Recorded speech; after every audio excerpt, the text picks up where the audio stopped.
been a year since Donald Trump was sworn in as president, a year that will be remembered for his relentless use of Twitter. Trump tweeted over 4,500 times since taking office. That's 12 times a day.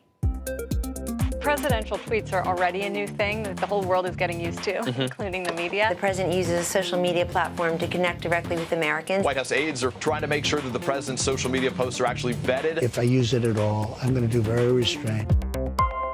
We have a new tweet. All right. Can I do the honors? Stand by. Tweet alert. President Trump's sudden and sweeping ban using Twitter to reveal it. He will ban transgender people from serving in the military. President Trump went on Twitter and retweeted anti-Muslim videos from a far-right group in Europe. President tweeted, despite the constant negative press, kafefe. I don't believe we as a nation have reached consensus on the exact pronunciation. You say kafif, I say kafef. President tweeting that Morning Joe host Mika Brzezinski was bleeding from a facelift at one point, and he referred to Joe Scarborough as psycho.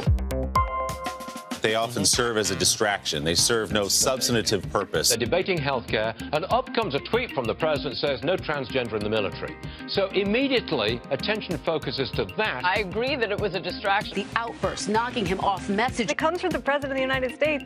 It's going to be newsworthy. I'm joined by Sasha Eisenberg. He was on the campaign trail with Donald Trump, and he is the Washington correspondent for Monocle magazine. So, having a few flashbacks there, Sasha. President Trump, PTSD, I guess we call it. For all the reporters, yeah. So he obviously knows how to get attention here. How does he make it work?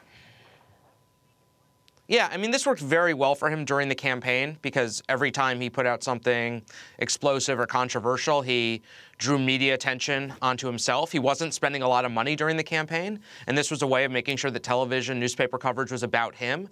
During the campaign, that came at the expense of his opponents. If they were talking about him, they weren't talking about Marco Rubio or Jeb Bush or Hillary Clinton.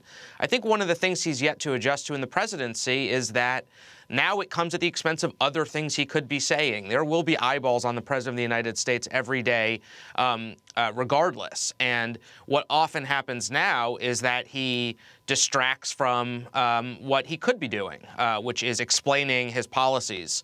He just passed a tax bill, which remarkably is unpopular. It is very difficult to cut people's taxes and make it unpopular. One of the reasons is he didn't use his Twitter to explain to people how this tax cut would work and why it would benefit them. But in so many other ways, it has worked. Like, is he a genius or is he just out of control? Like, I think you've written about how he has a special talent for this. Yeah, I think he's a tactical genius in the sense that he often understands the sort of rhythms and metabolism of the press. This comes out of New York. You know, the New York City tabloids, the Daily News and the New York Post play this day-by-day game where they're in competition with one another. They cover conflict. And what Donald Trump has known for 30, 35 years is that if you can create conflict, escalate conflict, feed conflict, you can make yourself the center of attention without often doing anything really substantive.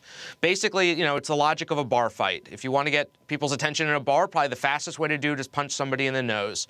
But then you have to keep on escalating these fights, or they'll get boring. Trump understands that, and I think it's what made his reality show instincts good. You have to create these sort of cycles of narrative, building them up, letting them out, a sort of cast of heroes and villains. He gets that intuitively. And what he still doesn't have is political strategy.